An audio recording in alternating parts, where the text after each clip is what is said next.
Sanje Judo Zoge Jonam No, Janjo Mazo Dane Jansuche, Dage Jinso Yebe Sona, Yoda Benje Sanje Jubarajo, Sanje Judo Zoge Jonam No, Janjo Mazo Dane Jansuche, Dage Jinso Yebe Sonam Je, Yoda Benje Sanje Jubarajo, Sanje Juda Zoge Jonam No, Janjo Mazo Dane Jansuche, Dage Jinso Yebe Sonam, Yoda Benje Sanje Jubarajo.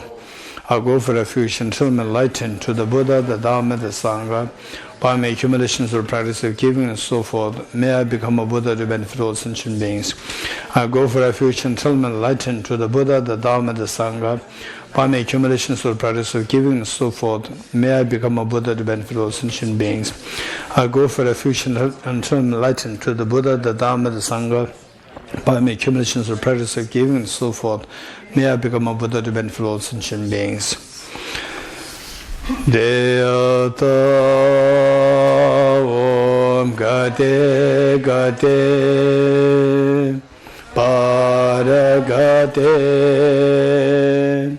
Parasamgate Bodhiswatyata Om Gate Gate Paragate Parasamgate Bodhiswatyata Om Gate Gate Paragate Parasamgate Bodhiswaha.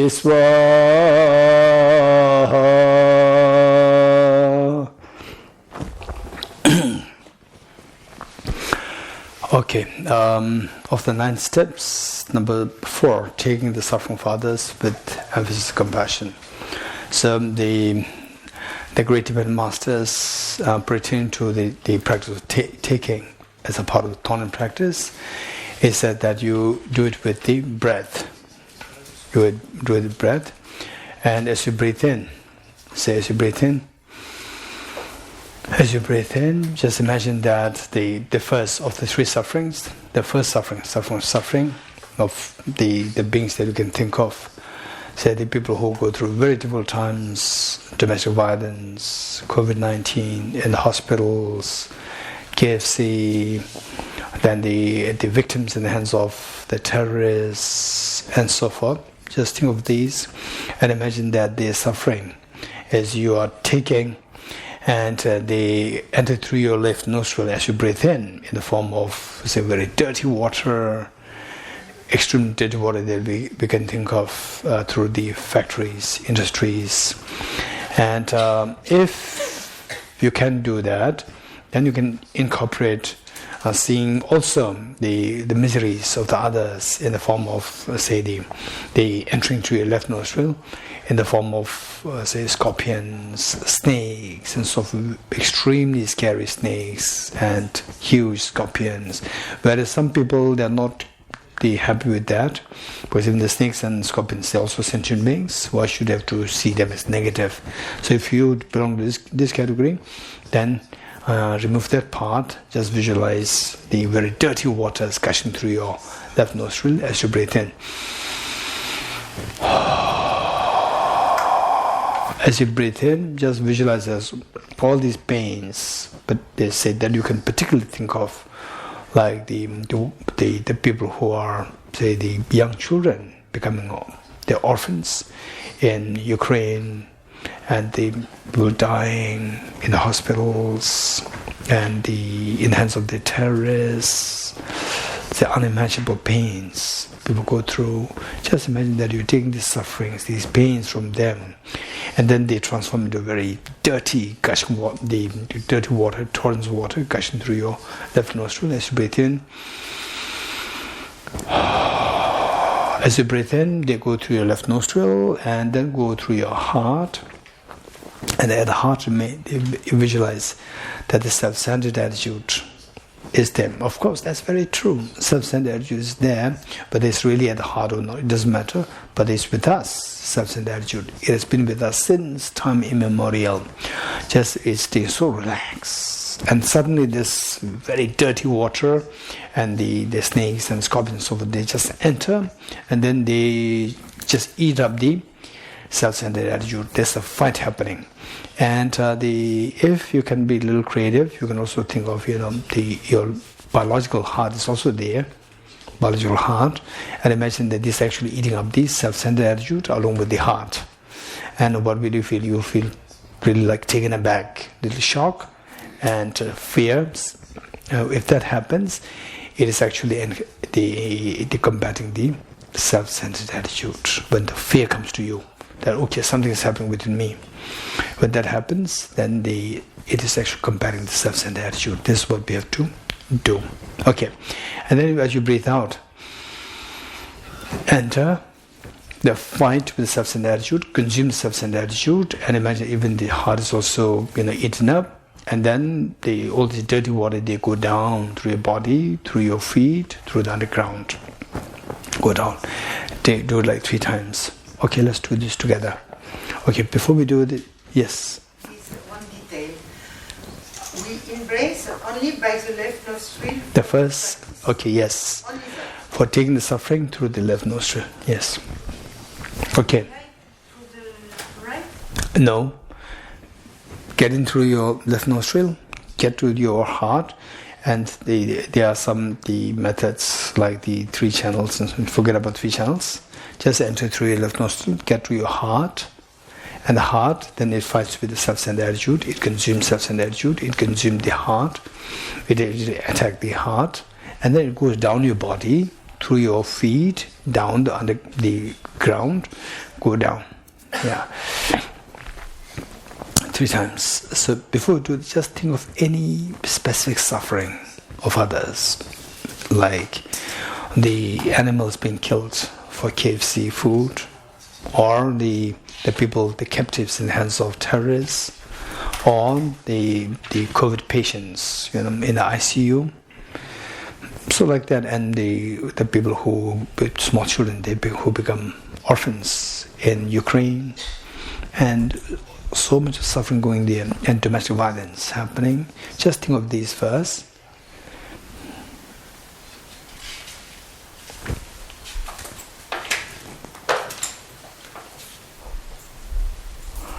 Okay, now let us take the suffering by breathing in.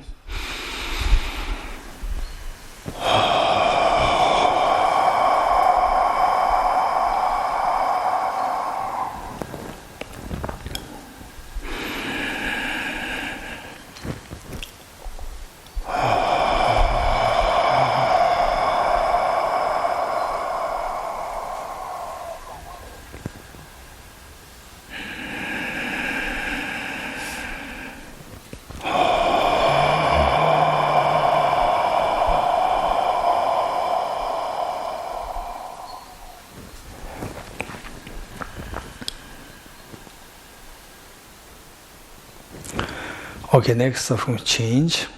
A suffering change in the form of pleasant experience, mundane pleasant experiences seen in the light of a bait, as a bait, not just pleasant experiences. Pleasant experiences seen as a bait. As a bait you take from others, that others are freed from the deception of the bait. Okay, 3 times.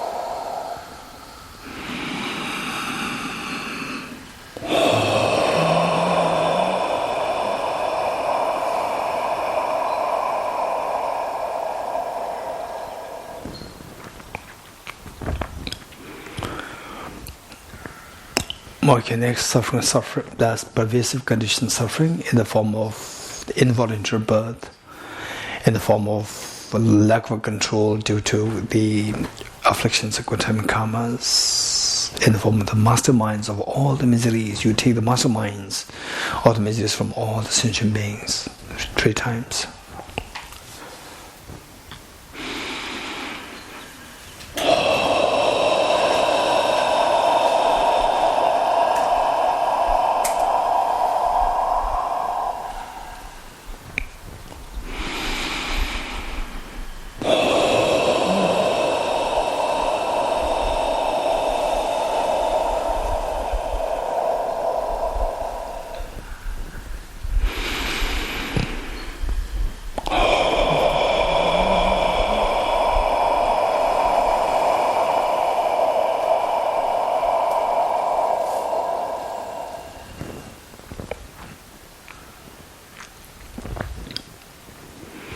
Are you good? And for this practice of taking the suffering, likewise giving you happiness, there are so many kinds, varieties of ways of doing it. It's not that one is correct, other is wrong. They're all correct. As long as it makes sense, it helps you to compare your self-centered attitude that the purpose is fulfilled. Okay, next, giving happiness to others. With emphasis on loving kindness. Giving, again, the same. I do it to make it very comprehensive to suit the standard text. So giving, generosity, it has the 4 kinds. It is of 4 kinds. Giving, 1, the generosity of material resources. Generosity of material resources, number 1. Number 2 is generosity of loving kindness, love and affection. Number 3 is giving, generosity of the protection, generosity of, say, the fearlessness and protection. Number 3. Then number 4, generosity of dharma. In secular sense, generosity of wise advice. Wise advice. And in a dharma sense, generosity of dharma. Okay, this form. Generosity of material resources, generosity of loving kindness or affection, generosity of the protection of fearlessness, and then the generosity of dharma form. The first, generosity of the material resources. Yes, many people, they suffer because of the lack of material resources, and many people, they go into the negative karmas of killing, stealing, all these things because of lack of material resources. Just as you breathe out, imagine that whatever the material resources that you have, and also the material resources are the results of your virtues. The virtues. So imagine that you are giving away your virtues, material resources, through your right nostril, in the form of white nectars, white lights, nectars, very soothing lights and nectars through your right nostril. It goes out to all the beings. So who are deprived of the material resources, the moment these nectars and light touch the beings, they manifest in the form of food, in the form of houses, in the form of medicines, in the form of clothes, in the form of, say, whatever material resources required. So they turn into these, and the beings are benefited, truly benefited. Okay, this is what we do. Ready?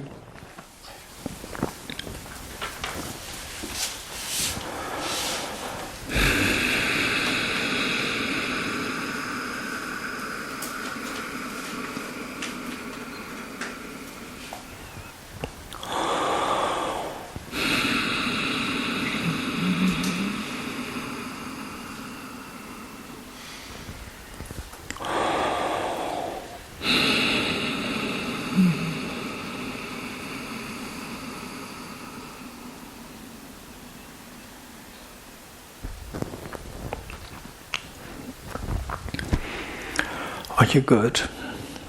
Number 2 is generosity of loving kindness or love and affection. Again, we see that there are many people who go through depression, stress, anxiety, and so forth, all because of a lack of love and affection. They feel themselves so lonely, dejected, helpless, hopeless. They lose the hope. So there, the first thing to heal them is to give love and affection. In fact, be it psychiatrist, psychotherapist, that these people, the first thing that rather than giving just counseling, the first thing that you do is give affection. Let the other person feel your affection. This is so important. Yes. For example, let's say that the psychiatrist, the psychoanalyst, so in the Tibetan tradition, yes, the patients, they come is for free. The patient could easily feel the love and affection because there's no expectation on the part of the counselor that, okay, I'm getting your fee, there's the fee for this consultation fee. No, there's no consultation fee. It's just for totally free. This was the tradition in the East. Even the medical doctors say of course you can give something as in the token of love, appreciation, and so forth, but if you give like a fee, they will not accept it. They will not accept it, and they are very strict with this because this is the lineage. So what I'm saying is that this was and then naturally the patients, they will feel the love and affection very easily. Whereas when it is to do with the consultation fee, then of course on the part of the counselor, on the part of the psychiatrist or the doctor or the psychoanalyst, the therapist, the responsibility is to give love. Let the patient feel your love and affection. This is so important. This is the gate. Then you give you counsel how to heal. Okay, so we see that there are many people. You just listen to these people. Many of the healing starts the moment they feel your love and affection. That is so important. So with this, imagine that as you breathe out, again your love and affection, your virtues, they go out. You are sharing these. They go out in the form of white nectar, soothing lights. They go out through your right nostril, and they go out to all the people, the beings. The mere touch of these with the beings, they manifest in the form of Buddha Shakyamuni. They manifest in the form of His Holiness the Dalai Lama, Ven Geshe Damdul, and so forth. And also, you also there. Not only these Buddhas and Bodhisattvas are there. You also there because you have to train yourself.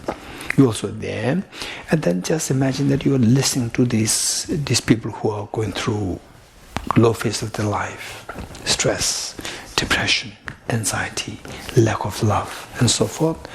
They listen to them, they give love and affection, and then they start to feel the healing. Just visualize that. Okay, ready?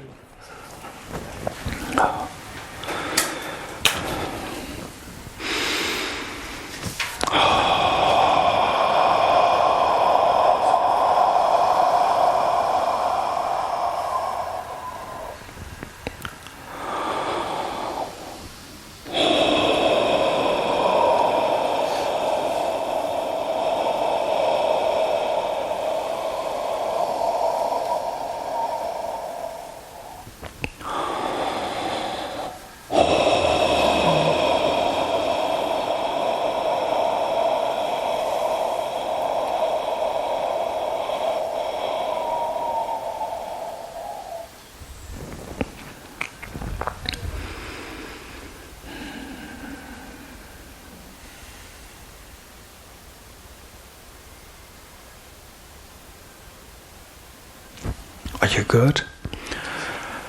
Next is giving protection and giving fearlessness. So again, as you breathe out, you visualize that the nectars and lights, they go out. The mere touch with the beings, they manifest in the form of the doctors, they manifest in the form of the very powerful people like your dad, your mom, who has the final authority to rescue you from the terrorists, and they manifest in the form of the medicines, medical doctors, nurses, and so forth to cure you from your terminal illness, from the hands of the terrorists, from the hands of the butchers and so forth. Just visualize that, and then they're all relieved. They get their they get the feeling of the fearlessness. That okay, I'm now totally rescued. From my illness, there's no fear. I'm healed, and from the terrorists, I'm now safe.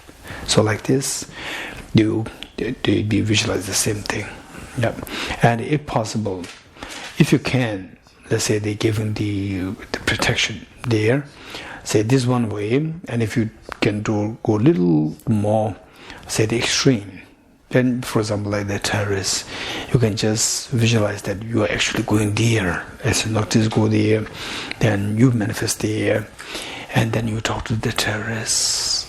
Say, just release this person, and whatever you need, I'll give you. And the terrorists, no, I have to kill somebody. If you do have to kill somebody, kill me. And imagine that the terrorist, instead of killing the victim, he is like slitting your throat. What is this like? If you can do it like this, if you cannot do that, don't do it. If you say this too much, then don't do it. And whereas if you can do it, then there's a fear can come in you, uneasiness comes. When that happens, it attacks you. It combats your self-centered attitude. Number one. Two, for example, like we can be creative. Two, but creative which is real.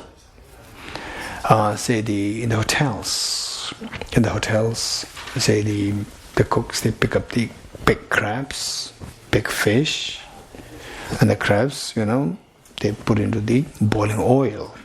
Just imagine that you go there, you talk to the chef that, okay, please don't do this, I'll buy this crab, and then no, I have to serve the guest. Then if you really have to boil somebody, boil mid-air.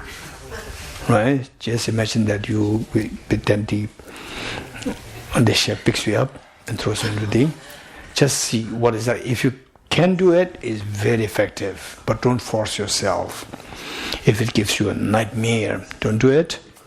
We have to do it slowly, gradually, because the skillfulness required. Without being skillful, it can bring more adverse. It can bring more harm than the benefit. For example, like giving. The great Kadamba masters, they even teach their students, somebody who's very stingy, who cannot even give a piece of bread to somebody, cannot give 1 cent to somebody. Then the teachers, they teach them to give it. Say, for example, this is, say, the €1. Give it to your left hand. Don't give it to somebody else. Give it to your left hand. I'm giving.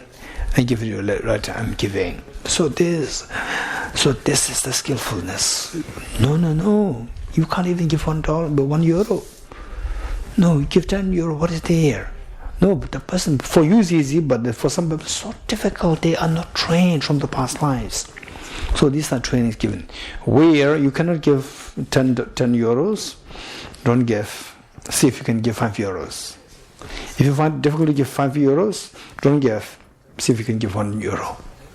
If you find it difficult to give €1, don't give. Then give it to your right hand.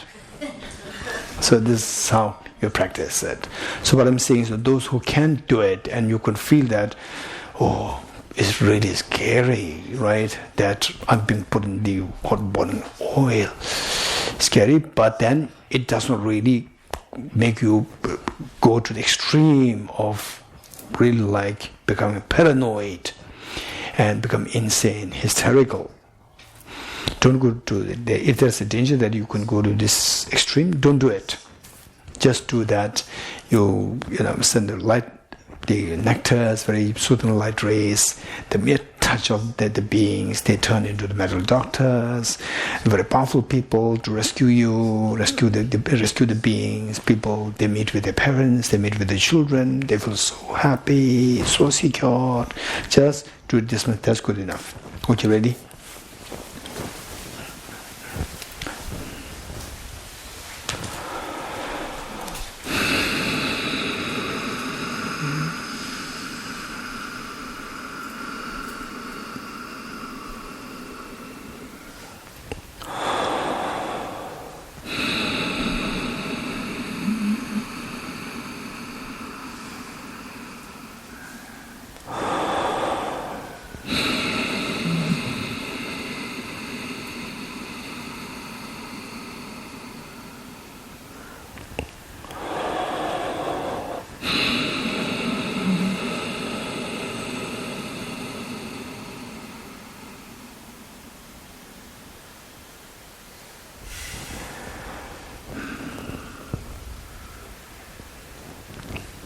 Okay, good.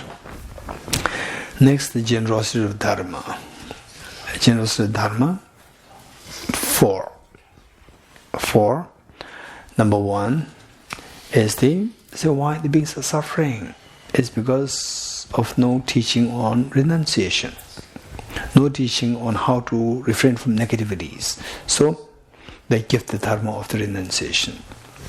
Number 2, the beings want happiness, but they are deprived of happiness. Why? Because the cause of the happiness is embracing others with love and affection. They don't know how to love them.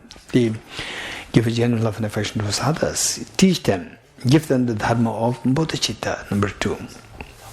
Number 3, to materialize the aspiration, these 2 aspirations. Renunciation is to attain the fearlessness. Bodhicitta is to attain the Buddhahood. For this you have to remove the afflictive obscurations. To get the fearlessness, you have to remove the afflictive obscurations. To remove to attain Buddhahood, infinite happiness, you have to remove the cognitive obscurations. These 2 obscurations can be removed only by the wisdom of emptiness. So you teach the wisdom of emptiness, number 3.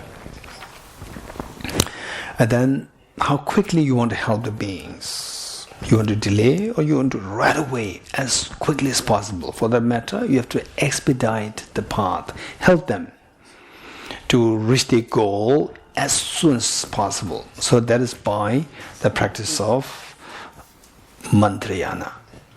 So that is the non-duality of bliss and emptiness. So you give the teaching on the bliss and union of bliss and emptiness. So 4 teachings.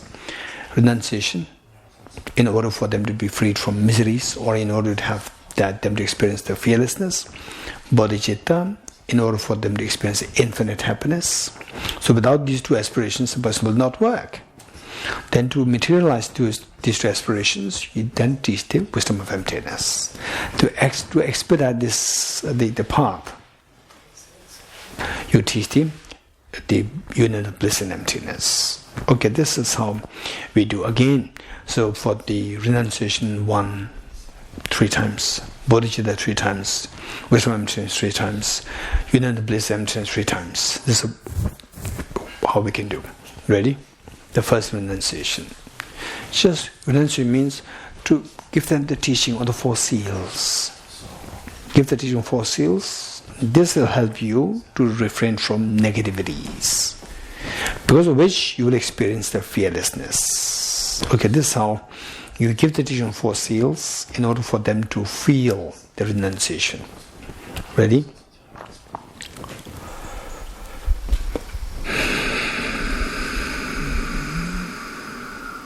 And of course, as you breathe out, the nectars, what lies, they manifest in the form of Buddha Shakyamuni, his own the Dalai Lama, Arimanjushri, Aravlukatishvara, and so forth, and they give the teaching. And also you manifest yourself in your own form, to be there, to practice, to give the teaching on renunciation. So this is how we do.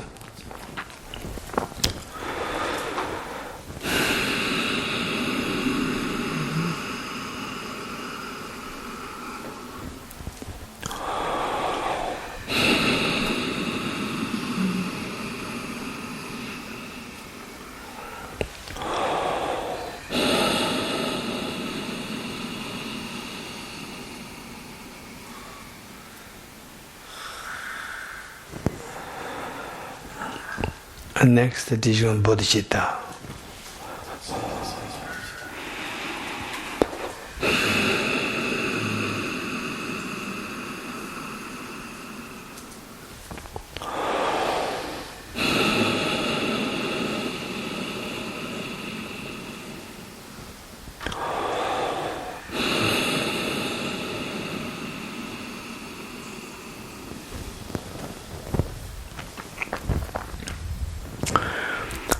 Next the teaching on emptiness, so that all the demon sentient beings, they see everything as dreamlike, empty from the object.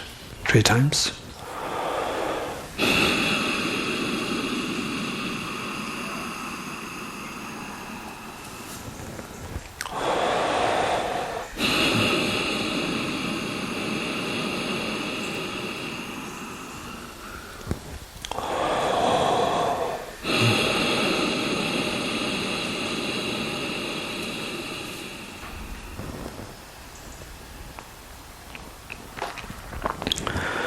Next, the union of bliss, teaching on the union of bliss and emptiness.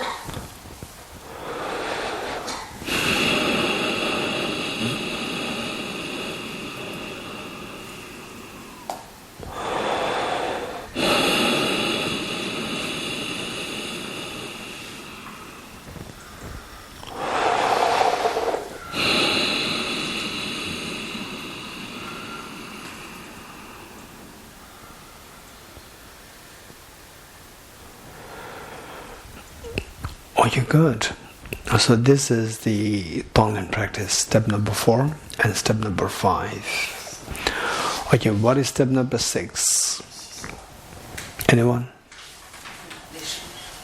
Actual exchange of self and others, actual exchange. Okay, so here there is no special method or step. It's just to make a commitment that now realizing that tremendous benefit of cherishing others and incredible harm because of cherishing oneself. So the wisest thing to do is just cherish others. Cherish others, for example, say when you're drowning in the ocean. So whatever is there, you will try to hold on to it. So for us, what can really save us from the ocean of samsara, sickness, aging, death, and so forth, and particularly very scary moments, you can think of those things.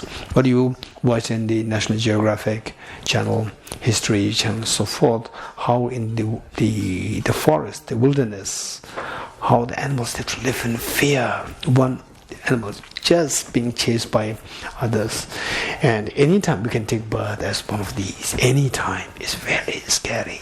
So why we have to live in this fear? Why we have to live in this fear? Simply because of self-centered attitude that throws us into this state. And look at in the ocean, the creatures there in the ocean, they have to just pretend as though like they are, they try to save themselves by pretending that themselves is like dead or like just like a rock or like flowers, like that, pretending to protect themselves. But then somebody eats you up, and the one who eats you, that is also eaten by somebody else. And why we have to live in such a state? Why? Because the blame all goes to the self-centered attitude. If you feel that strong, that self-centered, this is the one which throws me into this situation. I will do everything to exterminate the self-centered attitude. What's the best way to exterminate self-centered attitude? To just cherish others.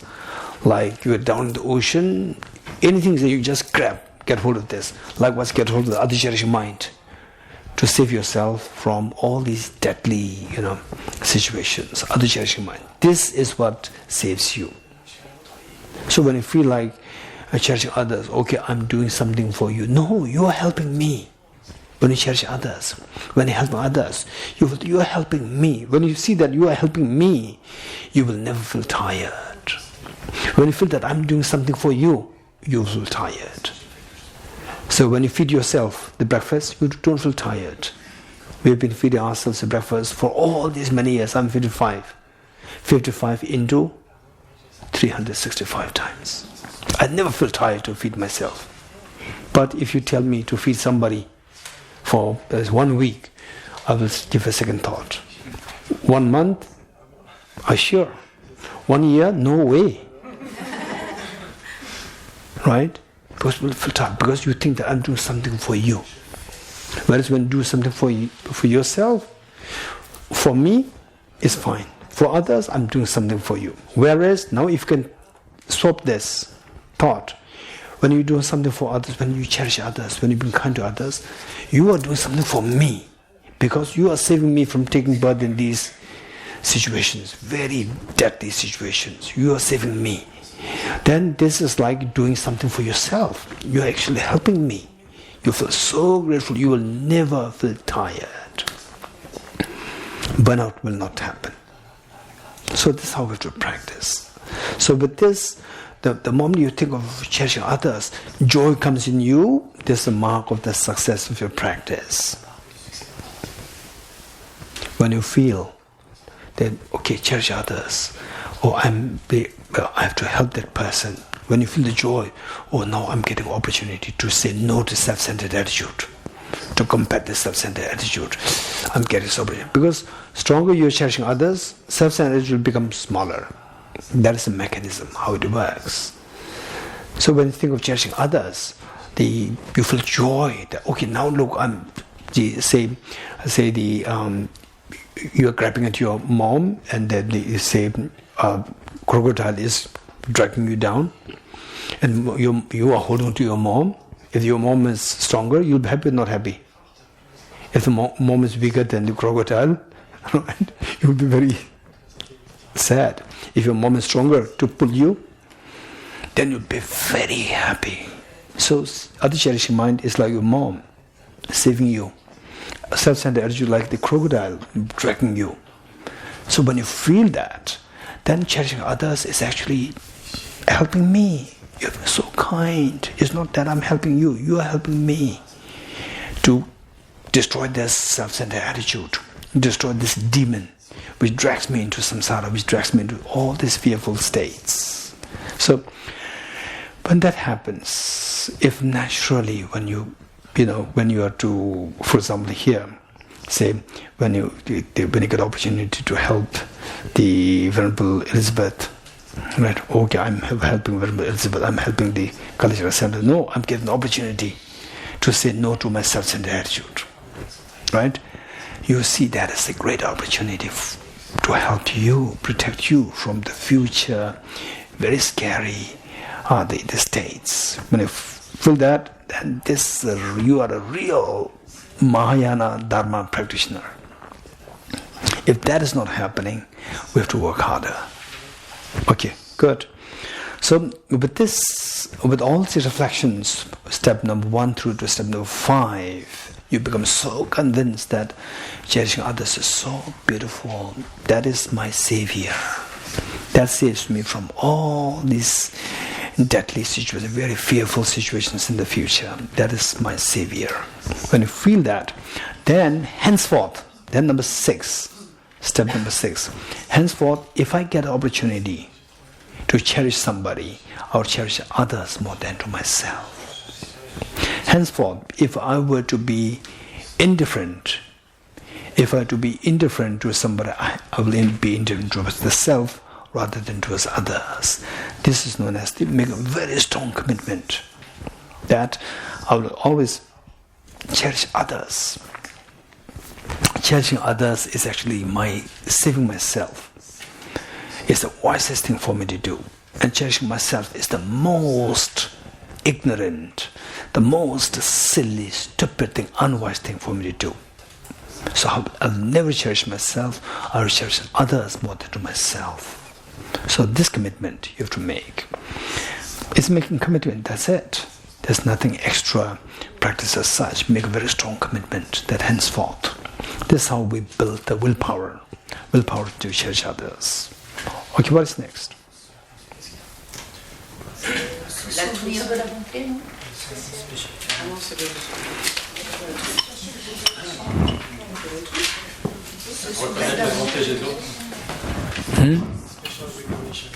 Special recollection of the kindness of others. Okay, this is a very important part.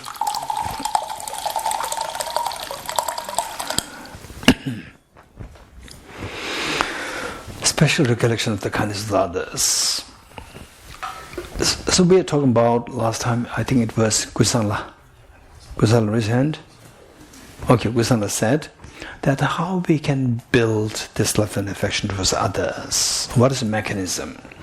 What she said is that we should be able to see others as sources of benefit. Source of benefit. So this is what we did from the beginning. To reiterate this, or to do a little bit of review of this, is that let's say this. We talk about the Bodhisattva's love and affection, Buddha's love and affection. Of course, we cannot see that. We cannot see that. But we do see very intense love and affection, right? Genuine ones, right? Otherwise, non-genuine is very complicated, right? Okay, So that part aside, genuine feeling of love and affection in this world. Okay, can you imagine a genuine feeling of love and affection that you've seen in your life recent? Yes. For example, when you come here and teach to us, that's for me, that's a kind of love. Okay, Krishna has not seen the real Geshe Damdul. He has seen the nice part. Okay, anyone else? The mother towards the child. The mother's love. Very good. Anyone else? What I'm saying is, my question is, the genuine feeling of love and affection that you've seen in this world. Even just like the monkeys at the zoo when the mother's taking care of the little baby monkey. Okay, mother monkey taking care of the baby monkey. Certains vénérables moines qui sont des bodhisattvas, je pense à Charles notamment, qui est à l'Institut de Vajrayana. Some venerable monks that are bodhisattvas, like Venerable Charles in Vajrayana. There is a monk in Vajrayana, French monk, so he's very warm-hearted. Okay, thank you. Anyone else? Okay, but what is his name? Venerable Charles. Venerable Charles. Charles. How many Venerable Charles are there? Hundreds or thousands? Only one. I said, what is easily seen? What is easily accessible? There's only one. It's not easily accessible. Right? I'm asking, say, in this world, can you think of this unconditional love, very beautiful love and affection, which is easily seen? Right? Huh? Is it easily seen? Anyone? Okay, the grass is always green on the other side. We don't appreciate your grass. Right? Tomer? It's have to be a human. Huh? It have to be a human person. A human being, it has to be a human being? I'm asking. Not necessary. Any feeling of where you can easily see the genuine love and affection, beautiful love and affection. For example, the monkeys, monkey mothers, you can easily see them. Cat mother also. Huh? The cat mother also. Cat mother and the... Yes. Yes. I think the birds. The birds, very good. Daniel? All people who are providing food for us every day. People who are providing food for us every day. Wonderful. Anyone else? My love for my dog. Oh, your love for your dog. Very good. Anyone else? Huh? Father's love for the child.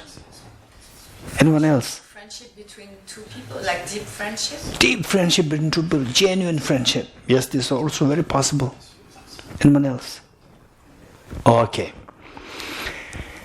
Do you agree with me that the very genuine love and affection in this world, generally speaking, there are two categories. One is, say, between, most of you said, mother and the child. How the mother feels this love and affection towards the child. That is amazing. Number two, not only mother towards the child towards the mother. Not when you were age 16. When you were age 5, 6, 7, 8, 9, 10. Right? There the child's love towards the parents is amazing. See? Then as Krishna said, say two people having genuine affection. Genuine affection. That falls under category of the child's love for the mother. And I'll explain how. In other words, there are two kinds of love and affection. One is the way the mother feels towards the child, which is more like biological. And of course the feeling that this is my child. This is my child. Substance which is there is biological. Whereas the child, for in our case, how many of you feel this intense love towards all the beings? Raise your hands. How many of you feel this intense love towards all the beings? the love towards your neighbor, difficult neighbor? Do you feel it? Do you feel this love, affection towards the very difficult neighbor? I'm not asking you to try, but you feel it, intensely feel it. Towards Putin? Huh? Okay, so say, if we are to cultivate this unconditional love, it cannot, towards all the beings, it cannot be the kind which the mother feels towards the child. It should be how the child feels towards the mothers. You getting it? You may get confused. Don't worry, I'll explain this. The child, day one the child was born, each one of us, day one we are born, how many of you hugged your mother saying that thank you for giving birth? Raise hands. How many hugged your mother saying that thank you for giving birth to me? Daniel, you hugged your mother? And the girl over there? What's your name? Girl over there. Aunt Julian, the one who is in front of you. Liz. So you hugged your mother? Day one you were born. Okay, I was quite impressed. Okay. Yes, we don't remember. You're getting it? If I'm not too presumptuous, if I'm not, I always have to leave some, the space to say that there's a possibility. But 99.9% of the people here did not embrace your mother, thanking her for giving birth. We did not do that. You just cried. That's it. 99.9% of the people. But still I have to say 0.1% is possible. Great bodhisattvas can be born. We never know. Otherwise, 99.9%, 100% sure, 99.9% they don't embrace the mother, they just cried. Right? Okay. So this child who did not feel any love towards the mother, right? And don't bring, or scientifically it is said that there's 0.0001 love. This is what the science is explaining. That in the mother's womb, you hear the mother singing, and you're affected. Your brain is not developed at all when you're born. Particularly your affective thought processes, cognitive thought, they're not developed yet. Is there anybody who is below 30 raise hands? Below 30? Below 31? Huh? That's it. I thought there are more. No? Kumbala? No? Oh. I thought there are several 20 in 20s. Only one. Okay. So which means that the Tomer is not yet a complete human being. Because it says that your brain will develop complete when you reach 30. Till that point you are not a complete human being. Okay. Okay, so what I'm saying is that this child, day one, let us be very realistic. Don't talk about those sciences like this. Don't talk about this. You see what you see. Believe in what you believe in seeing. Right? You don't see any child embracing the mother, thank you. You don't see that. Day one day old child. Right? Okay. So day one you are born, you do not have this affinity to your mother. But over time, after 3 years, after 4 years, you build such intense love and affection for the mother. When you see the prospect of the mother leaving you for 1 hour, for 1 day, the child cannot contain the tears. The child just burst into tears because of the pain that the child feels, the pain of separation from the mother. Why? The child builds so much of love towards the mother by that time. How many agree with me, sense? How many also felt the same thing when you were young, age 4, 5, 6, 7, 8? You felt the same thing, that you see the prospect of your mother separate, leaving you with your husband, with your father, with your brother, sister, grandfather, grandmother, and so forth, and the mother leaving. You feel so much of pain. How many of you remember that, resents? Yes, we have to remember these. Then your connection with your parents will be very different. You will not shout at the mother anymore, if you can think about it more. Okay, so how come that this child develops so much of love over the period of 3, 4, 5 years? How come? Anyone? They want the person that the child did not display any love towards the mother. But after 4, 5, 6, 7 years, the child develops such intense love. How come that the child developed this love? What is that mechanism, Tomer? Because he saw how the mother is taking care of him, and always when he has a problem, he not turn to the father, he go to the mother directly. He not go to the father, he go to the mother. Not instinctively, but the second year and 3 years is more and more with mothers, so he sees. Okay. So you see that the mother is the one who gives you so much care and love. When you're in a problem, just go to the mother. Okay, anyone else? Anyone else? Maybe he develops like a kind of familiarity and attachment to the mother. Okay, so this child must be also familiar to the dad, to the nurse, to the neighbor. Yes, but maybe not to the same degree. Okay, the dad and mother, they're always together. Child is with the dad, with the mother is like the same time, amount of the time. So it depends how they take care of him. Okay, it's not only the familiarity with giving care, again the same. Very good. Anyone else? Patrick. The mother accepts the child as he is, whatever he does. Okay, mother accepts the child, whatever he does. Whatever she does, he does. Right? Child just dirty the wall, it becomes a painting for the mother. Right? She accepts everything what the child does. Yes. Moi, ce qui me gêne un peu, c'est que je trouve qu'on parle d'une relation très idéalisée. Je trouve que pleurer n'est pas une preuve d'amour, que pleurer parce qu'elle s'en va n'est pas une preuve qu'on l'aime.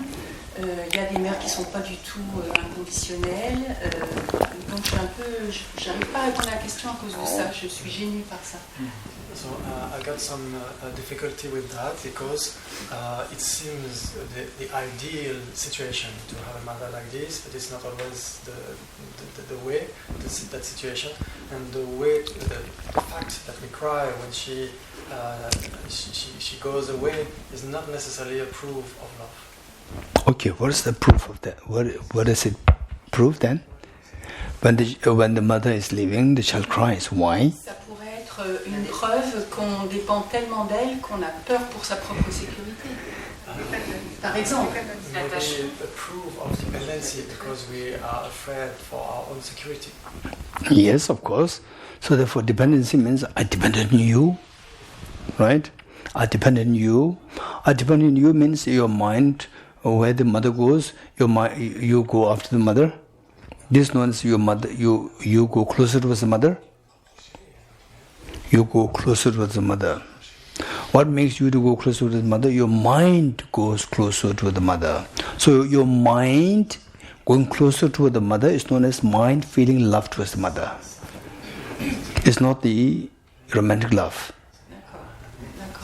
It's the love of the dependency. Right? Okay. So in other words, all these what you said can be summarized in what Kusana said 2 days ago.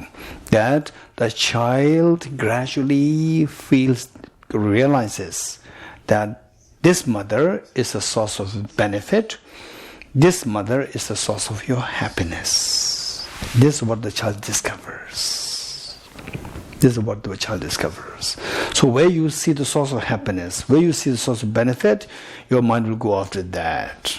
For example, say, when I meet my friend and his children, his child, then the child knows that I have chocolates. So as long as I have the child with me, the child somehow will follow me. When the child knows that the chocolate is gone, he or she will not follow me. So, feeling close towards what you like. What do you like? You like benefit, you like the joy. So when you see the mother is a source of benefit, greatest source of benefit, greatest source of joy, your mind feels closest. So this is what we can cultivate towards all the beings. You're getting it? So for us to cultivate this unconditional love towards all the beings, there are two possible mechanisms. How the mother builds the love towards the child, or how the child builds the love towards their mother. In both cases, it's very intense.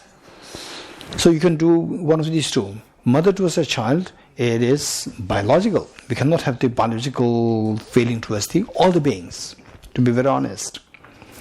But the way and the manner in which the child develops this love towards the mother, we can develop the same. We can develop it by seeing all the beings as source of benefit.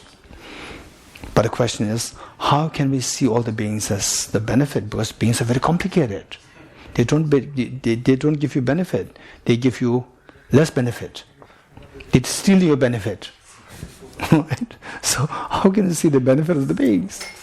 Okay, this is where this teaching is considered very precious, which ordinary people cannot digest. This teaching is said to be something which ordinary people cannot digest. So this teaching is so precious that yes, if you're able to digest it, you will see that your mind can flow so intensely towards all the beings, particularly the difficult people, which in the conventional sense is not possible. Okay. So your question is, how to feel all the beings as a source of benefit? Is this your question? Is your question? How can I see that all beings are a source of benefit for me? No, they are not source of benefit. They are the source of stealing my benefit. Right? Remembering that they've been our mother in previous life. Okay, good. So we can feel that love. Okay, this is one thing. With interdependence, Interdependence how? whatever we get in this life is coming from other people. Okay, whatever we get. Are you sure? Are you sure? From other people, but not from everybody. Not from everybody, right? But from one person, from two persons, right? We are trying to cultivate love for everybody. But the morning breakfast came from the kitchen, not from everybody. The way that it's growing. Yes, the maximum maybe 1 million people involved, but not all the sentient beings. Okay, Virginie. Everybody gives us the opportunity to practice, and through practice. How? Because when someone is nice or is difficult, you will practice love and compassion. When someone, When a person is difficult, it's very complicated, no? Yeah, but it's an opportunity, so they will benefit you. If we didn't have these people, Huh. how could we do that? We can do with the teacher. No?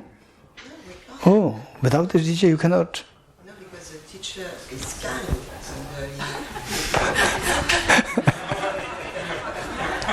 Okay, anyone else? Anyone else? How can we see the benefit in all beings? Yes. We can't develop bodhicitta without all beings. And we can't achieve enlightenment without bodhicitta. That's the big benefit. Okay, that's fine. How? Which one? So the bodhicitta, oh Buddha, you are so kind. May I become one like you? You don't think of the sentient beings. It's fine. Well, you need Buddha as an example, but then you need sentient beings to be able to develop the mind of bodhicitta. That's fine, but I say all the sentient beings, but in this you may not be there. When I say all sentient beings, it's not necessary I should think of individual, right? Yeah, not as individual, but Collective. the collective. Collective, yes. So individually is not necessary. Well, the collective is made up of the individual. but how the individual is helping you. How the individual is more like Virginie was saying. For the individual help, it's more like either they kind to you, so you appreciate the kindness, or they cause you difficulty and you use that voices for practice. Okay, let's say that may I become Buddha for the benefit of all sentient beings. Right? So how do you feel this love and affection towards others? Okay, Ajay-san. I'm going to try. Gisela, knowing your own afflictions and karma makes you understand others' difficulties. Yes. You can have Empathy. Okay, so yes, I agree with you. But the more you know, this is why the renunciation is required to generate bodhicitta. Renunciation, when you know your own problems, the suffering nature of samsara, then you can extend this to other beings. On that basis, then you generate bodhicitta. That I agree. But what we're saying is that how can we feel the benefit of the beings? Or how do you see the beings as source of benefit for you? This question. Since there is the nature, the Buddha nature in every being, being good to a difficult person, it's like being good to the Buddha also, because there's a Buddha in him. It's not developed, he's got dirt, so we need to help him getting rid of his dirt so he can be Buddha, so that's how we can think that the other are benefits to us. No. So you are helping the other person to remove the metal dirt. Other person not helping you. But yes, because if he's a Buddha, we need to respect that person. Of course you respect, that's not an issue, but how does he give you benefit? He gives me benefit because I relate to him in a very powerful way, and this is your way. This is your greatness, not the greatness of the other person. Okay. You're being nice to the other person. Okay. So the point is, see, when you sit and think, whatever reflection that you build, it should be effective, right? It may be true, but if it does not affect you, if it does not have the benefit in your progress, it doesn't help you to progress along the path, then we need to reconsider this. Okay, Ben? So for example, I came here by flight. Yes. Buying the flight ticket very affordable. I pay very little money compared to what I have, and come here by plane, which is a huge thing and takes a lot of effort to build. And also the only reason that it's so cheap is because so many people also need to fly and buy the plane ticket and gather the materials to build the plane and so forth. There's so many people involved in this. And without all these people, there's no way I could buy the plane ticket or buy the book or buy my clothes and all this stuff that I have. It's all thanks to so many people that also use it. Yes. Okay, so how many of you, when you think about the way Ben thinks, how many of you think that it would be effective to you? Raise hands. Okay, it should be effective, right? When you feel it, then you think of the people who contribute to buying the ticket for the same flight, many of them, and how many people's hands are involved who actually made the aircraft, and how many people are there in creating this airport. Without airport, the aeroplane is totally useless. The particular big aeroplanes, they're totally useless. How many people are involved there? If you could really feel it, on that basis, when you feel even the neutral people, your love and affection flows. If that happens, this is what is required. Okay, Kusala. I would like to rejoin Ben.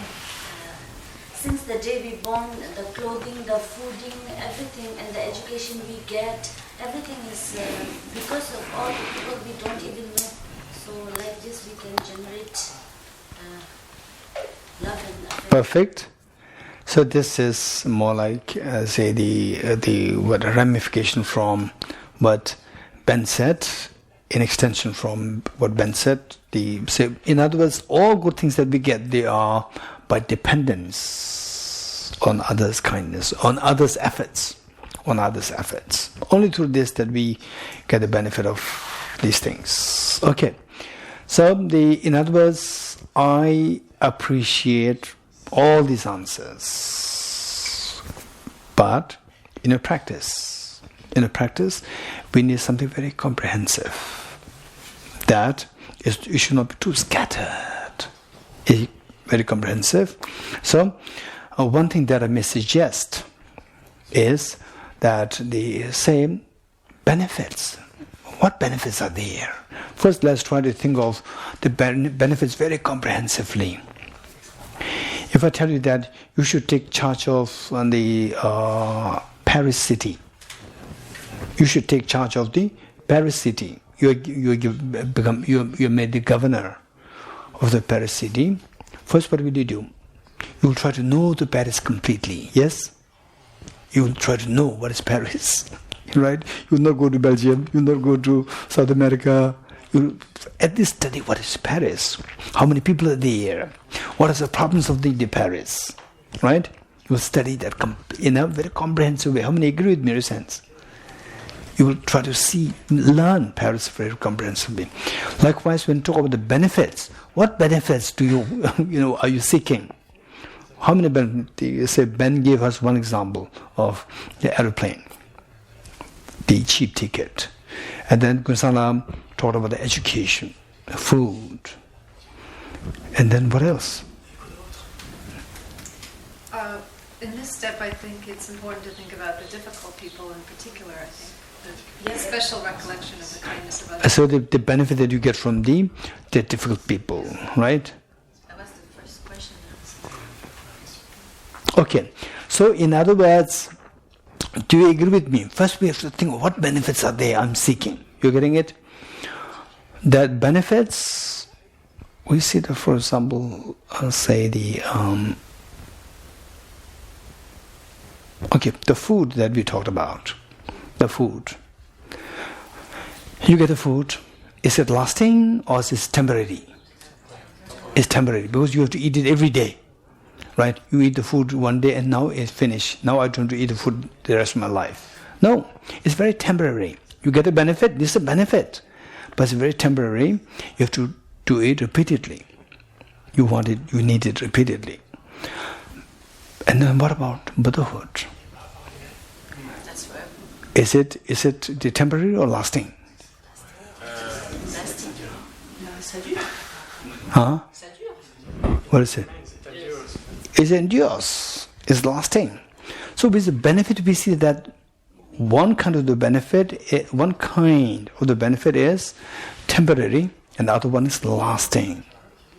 So there's no benefit which does not fall under one of these two categories. You agree or not? Good. So which means that we're getting something comprehensive. Temporary benefit and the lasting benefit too. Lasting benefit is a benefit that you get and it lasts. You don't worry anymore now. Was it temporary benefit? Today, somebody gives you food, good. Tomorrow, who will give me the food? Again, so this is temporary. So the benefit, we see there are two kinds, temporary and lasting. And which do you want? If you are given a choice, you have only two choices, either temporary benefit or lasting benefit. You go for one, I'll give you that. Which will you choose? They can't be separate. Huh? They can't be separate. No, my question is, I'll give you only one. Temporary benefit or lasting benefit? So for example, to give you one example, let's say, either I'll give you 5-star hotel food today, only today, or I'll give you simple food, but throughout your life. Right? So this is what is meant by lasting happiness, lasting benefit, and a temporary benefit. Which do you want? If you are given a choice, only one, which will you go for? Lasting. So lasting is a very important benefit. Then the other one is temporary. But the temporary benefit is also required. food, we require that. Likewise, the clothes, we require that. Light, we require. And heating system, cooling system, we require that. Books, we require. Right? So, now, the temporary happiness, or the temporary benefit, again there are two. Right? Which your mother can provide you, which your mother cannot provide you. There are two. Right? For example, the aeroplane. Right? Or the traffic light. Your mother cannot provide you the traffic light, right? It has to be done by the government. Right? And then the border security. Your mother cannot provide you the border security. Border security is provided by the government, not by your mother. Right? And then, for example, say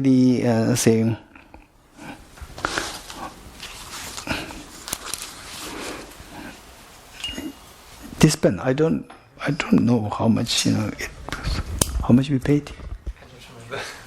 €1.50. Less than Maybe €2. Non, moins que ça. Let's say €1. Huh? €2. Okay, let's say €2. €2. But if you think very carefully, if your mother is to give this to you, right? If your mother is to make this for you,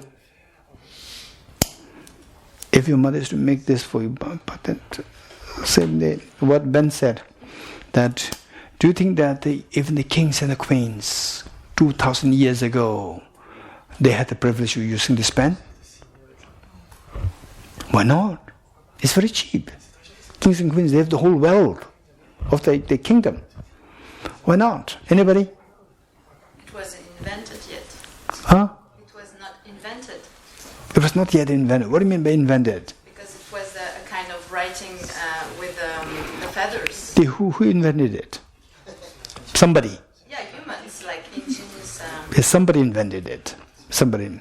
So the inventor made it. So inventor went to go to petroleum and to get the plastic. Inventor went to the iron mining to do the metal mining. No. Inventor just there should be plastic there. Plastic. The people who are involved with oil, petroleum. So these people did the work. And the metal came from the iron ore, from the mining of the metal, right? How many people died there? And then this should be made given proper shape, done in the factory. And the factory, all these machineries are there. So these machines, they are again the metals. Again we see that. In fact, in order to reach to that level, how many generations were involved? So many generations were involved, and millions and billions of hands were involved to make this. And today we get it just for €1, right? We get just for €1. If your mother is to make this just for you, it will cost you minimum billions and trillions of euros. Why we are getting this for very cheap, €1? Why? How come that you are getting this very cheap? Anybody? Because it's mass production. Parce qu'on est très nombreux. There's a lot of people buying it. Because of the quantity, mass production. What do you mean by mass production? So many, because there's many sentient beings, right? So, but don't be too technical, right? There are so many people buying the same object. Say this. Don't make it too Buddhistic, right? Just make it simple. So many people who buy this pen. Do you know these people who buy the same pen? No, we don't know this. Are you angry with these people? No, you don't know these people. These are neutral people. It's because of these neutral people that you have the benefit of using this pen. Okay. Only when you are in a situation where the light there's power cut for 1 week, then you will realize the value of the light.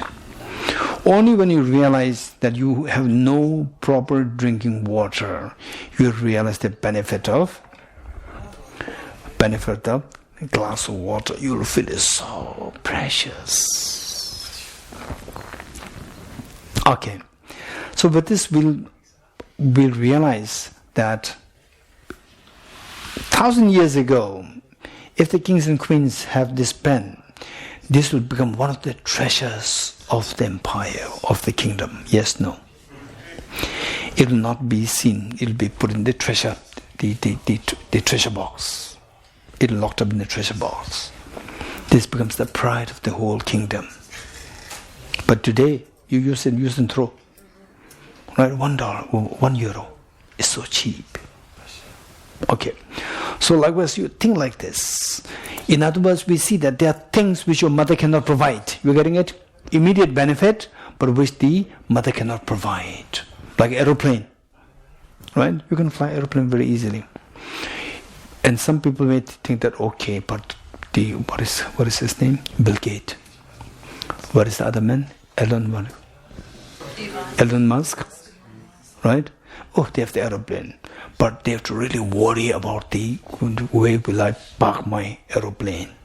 They have to constantly have to talk to the airport. Right? But did you have to talk to the airport? You know, don't worry. You are way better than the Elon Musk and the Bill Gates. You don't have to talk to the airport, but the benefit you get, all the benefit. They don't have to worry about, okay, now I have to enough money to sustain this, the aeroplane in the airport. You don't have to worry about all these things. Sometimes I tell people, okay, it may be a little offensive to some people. I tell people that I go to so many Buddhist centers. I have so many centers. Yet I don't have the headache of taking care of any of the centers. Right? People don't know, I have this center, I have this much center, that center. I reap the benefit. I go to all the centers, I reap the maximum benefit, but I don't worry of the administration. Right? If I run my own center, very complicated. Even one center is very complicated, very difficult to run. I don't worry about all the things. You're getting it? Okay. So what I'm saying is that there are benefits that we get which are temporary but involves large scale benefit which your mother cannot provide. Food your mother can provide. Little money your mother can provide. But the airport your mother cannot provide you. Aeroplane your mother cannot provide you. The border security your mother cannot provide you. So the immediate benefit, there are two. One, small scale immediate benefit, and the large scale immediate benefit. And then the lasting benefit, two. There are three, total three. They're getting it? And who gave you the immediate benefit? The neutral people, most likely they will not give you, the food, pocket money. It's your mother who gives you. So the near and dear ones, these are the beings who give you the immediate benefit. Immediate small scale benefit. And who give you the large scale but immediate benefit? The neutral beings. The security is possible only if there's a government there. And government is possible only if there are the citizens there. Because of these structure that you have the border security safe. Because of this, you can comfortably come to Kalachakra Center and attend teachings. Right? So, we see that these benefits come from millions and trillions of people's involvement that you get this benefit. And these people are neutral people. So that is the large-scale immediate benefit. And then finally what is left? Lasting benefit. Lasting benefit is only two. Nirvana and Buddhahood. Nirvana and Buddhahood. And this lasting benefit is only possible if you are able to get rid of this self-centered attitude. And who helps you get rid of the self-centered attitude? First to get rid of the self-centered attitude, how many of you are happy with this? That the benefit that we are looking for, it is of two kinds: lasting benefit and the short-term immediate benefits. How many are happy with this? That's true. Raise your hands. If you're happy with this, next part is immediate benefit. Again, there are two. One which is small scale and one which is large scale, like an airport, aeroplane, education system, and then the border security and the traffic lights, then the roads and so forth. There are two. One is which is very small, like pocket money, food and so forth, and the other one which is large scale. There are two. Raise hands. How many agree with me? And how many agree with me that the small scale benefits your parents can give you, your husband can give you, your wife can give you, your children can give you. But the large scale benefits, like the airport, aeroplane ticket, and all these things, only by the neutral beings. Reasons. Good. Now the final what is left? The lasting happiness, lasting benefit.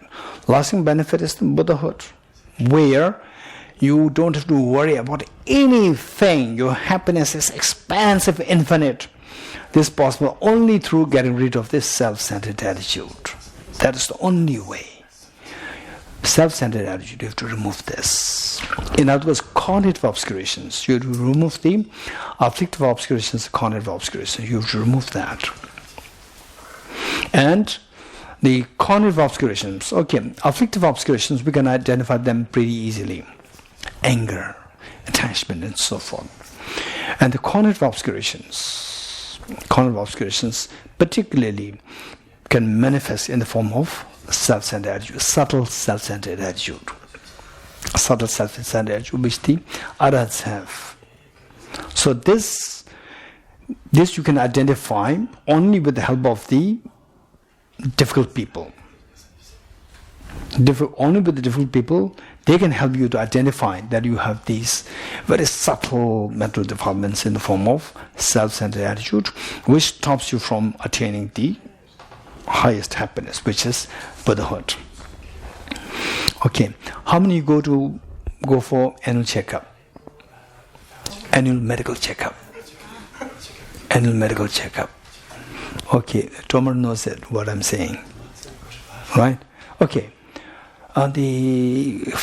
In France, when you go for annual medical checkup, do you have to pay or you don't have to pay? It's free. It's for free. Insurance pays for you. Okay, insurance pay. And the insurance, somebody pays you. Somebody pays the insurance. You don't have to pay. You do, huh? 20% you have to pay. So you pay the tax or not? Tax. Some retired people who are paying taxes, they pay also. Poor people, they don't pay. Okay, the poor people, they don't pay? If you don't work. Okay, if you don't work, you don't pay. Okay, how many you're paying? Directly, indirectly. Tax is recent. You pay the tax. Poor people, when they buy the food, do you have to, the tax is deducted or not? No.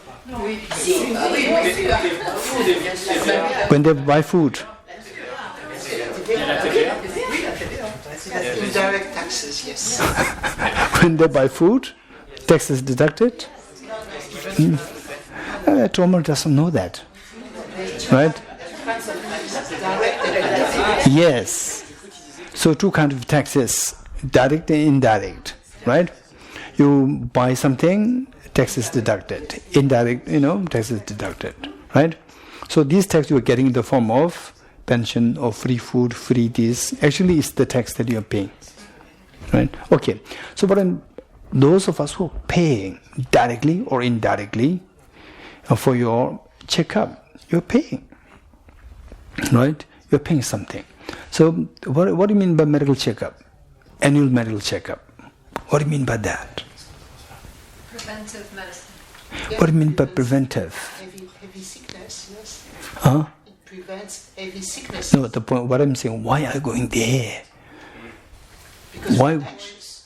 Problems in the future. Because, huh? You want to be healthy. So you don't want to sick every day or only one time? Every day. So every day you go to the hospital for the annual checkup? Huh? It will be complicated. Okay. In other words, Venerable, everyone is saying is that you go for the annual checkup to see if you have any health issues which you don't know, right? Whereas if a headache is very prominent, yes, I've had a headache, please give me some medicine. But you don't know that something severe can be there with your body. Please check if there's some problem there, which you don't know, and it may be there, and the doctors can potentially diagnose that. And for that, you pay the doctor, or somebody else is paying the doctor. It's not for free. It's not for free. Somebody's paying the doctor, or you're paying the doctor. The government is paying the doctor. Somebody's paying. So this to check if you have any problem. So this is a physical problem. Now with the mental problem, what's the mental problem? It's a self-centered attitude. And say you come to Kalachakra Center, wow, we really enjoyed the teaching. That's amazing. You go there and you're glowing. Your mother is so happy. Usually, you enter the house, your mother is a little uneasy, right? And now you go there, your mother also feels very comfortable that because you're glowing with joy, right? You will not shout. So your mother is also very happy. And then there's, oh, my daughter, my son, you look so happy. Yes, it's a beautiful time in Kalachakra Center. It's a beautiful time. And the mother is so happy. Today she's not shouting. Today he's not shouting. Right? The mother is very happy. Oh, what did you learn? Right? Oh, we learned Bodhicitta.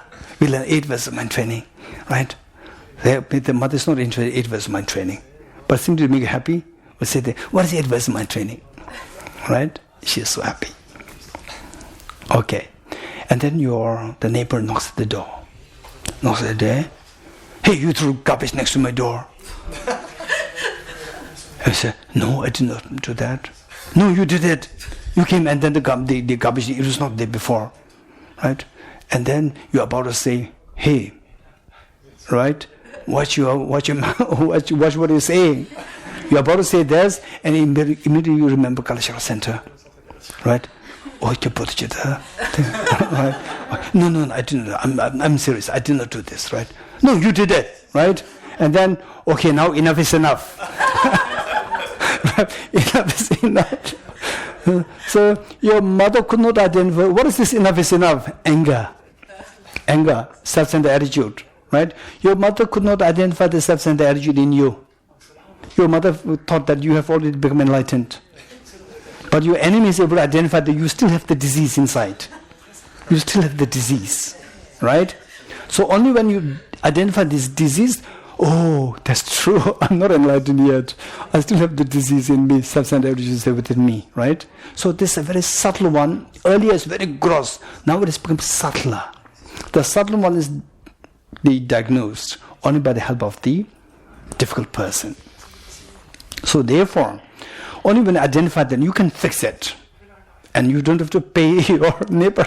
It's for free. Right? For the health, somebody's paying the doctor. But the neighbor is the doctor to diagnose this mental disease in you. And that's for free. Right? Okay. So from this we come to realize that this only way that you have to identify this, only by identifying this you can think of fixing it. And without identifying this, it's so difficult to get rid of this. You cannot get rid of this.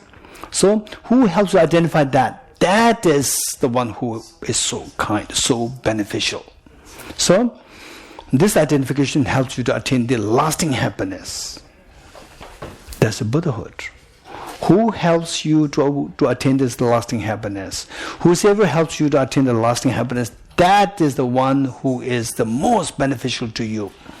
You should be feeling extremely, extremely grateful to that person.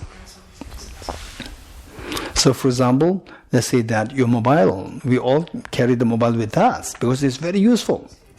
It's very useful. When you see the mobile, you don't have the mobile with you, you're already in somewhere else, then you feel missing.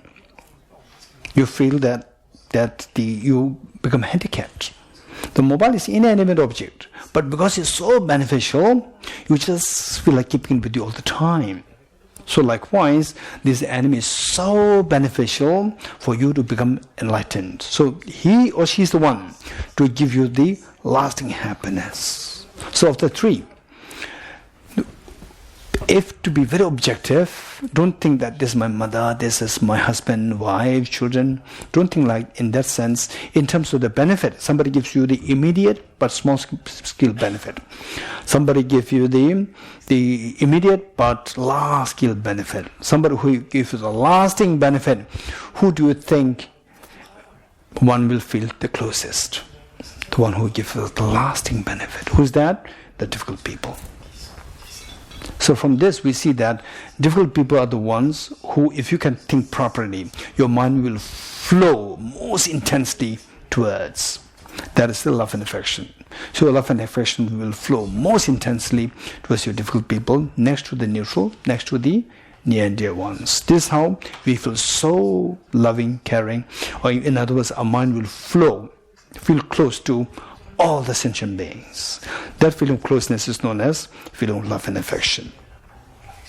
Okay, this is how we recall this is known as the special recollection of the kindness or the benefit that you get from other beings, which in the ordinary conventional sense we don't talk about. And yet this is the reality.